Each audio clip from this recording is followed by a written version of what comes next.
વિડીયોની અંદર આપણે મારો યાદગાર પ્રવાસ વિશે નિબંધ લખીશું. તો ચાલો જોઈએ. પ્રવાસ હંમેશા યાદગાર હોય છે. પ્રવાસ દરમિયાન આપણને નવું નવું જોવા અને જાણવા મળે છે. પ્રવાસની પૂર્વ તૈયારી એટલી ગણતરીબંધ અને વ્યવહારુ કરવી કે જેથી શરૂથી અંત સુધી ક્યાંય જરા પણ અગવડ કે મુશ્કેલી પડે નહીં.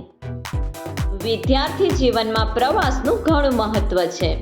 પ્રવાસ કરવાથી આપણામાં સંપ, સહકાર, સહનશીલતા અને સાહસિકતા જેવા ગુણોનો વિકાસ થાય છે. આપણે આપણું કામ જાતે કરતા શીખીએ છીએ. સૌંદર્યને નિહાળવાની આપણી દ્રષ્ટિ વિકસે છે. આપણને નવું નવું જોવા અને જાણવા મળે છે. અમારી શાળામાંથી અમને દર વર્ષે પ્રવાસે જવાની તક મળે છે. પ્રવાસે જઈએ ત્યાં કોઈ વાર જમવાનું સારું ન મળે તો કોઈ વાર રહેવાની સારી સગવડ ન હોય. કોઈ વાર બસ ખોટકાઈ જાય તો કોઈ વાર ટ્રેન મોડી પડે. પણ આવી થોડી ઘણી અગવડો જ આપણા પ્રવાસને રોમાંચક બનાવે છે.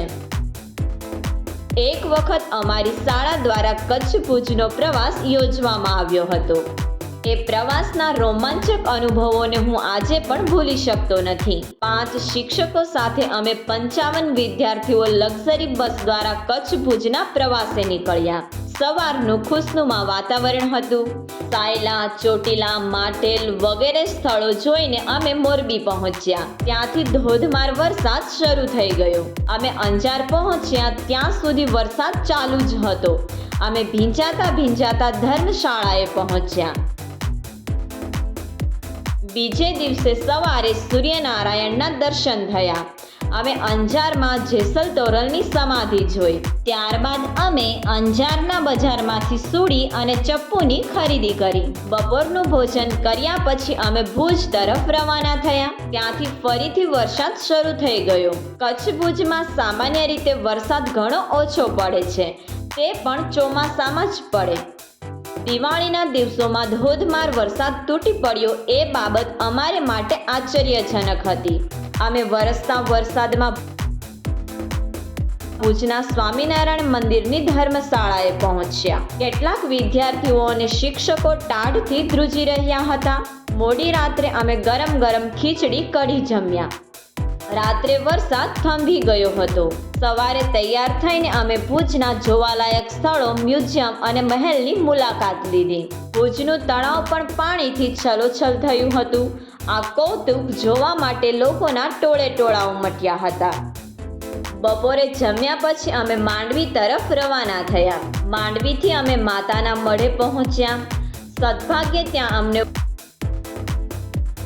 વરસાદનું વિઘ્ન નડ્યું નહીં. વહેલી સવારે માતાના મઢમાંથી નીકળીને અમે નારાયણ સરોવર ગયા. અમે ત્યાં કોટેશ્વર મહાદેવના દર્શન કર્યા. વિશાળ દરિયો જોઈ અમારી અંદર પણ આનંદના મોજા ઉછળવા લાગ્યા. એવામાં પોલીસે અમને માહિતી આપી કે કંડલા તરફથી વાવાઝોડું આવી રહ્યું છે. એટલે તમામ પ્રવાસીઓએ 10 વાગ્યા સુધીમાં અહીંથી નીકળી સલામત સ્થળે જતા રહેવું પડ્યું હતું. અમે જલ્દી ત્યાંથી નીકળી ગયા. ત્યારબાદ અમે કંડલા તરફ જવાને બદલે ભુજમાં પાછા ફર્યા. અહીં અમે ભોજન લીધું. પછી અમે ભુજમાંથી વિદાય લીધી. અમે રાતના 1 વાગે શાળામાં આવી પહોંચ્યા. ત્યારબાદ જાણ્યું કે વાવાઝોડું બીજી દિશામાં ફંટાઈ ગયું હતું. આ પ્રવાસમાં અમને ઠીક તકલીફો પડી, પણ અમને અમારામાં રહેલી હિંમત, સહનશક્તિ અને ભાઈચારાનો અનુભવ પણ થયો. આમ આ પ્રવાસ મારો એક યાદગાર પ્રવાસ બની રહ્યો.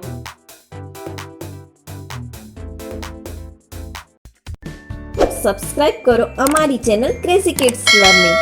નવા વિડીયોનું નોટિફિકેશન મેળવવા માટે બેલ આઇકોન પ્રેસ કરવાનું ચૂકશો નહીં.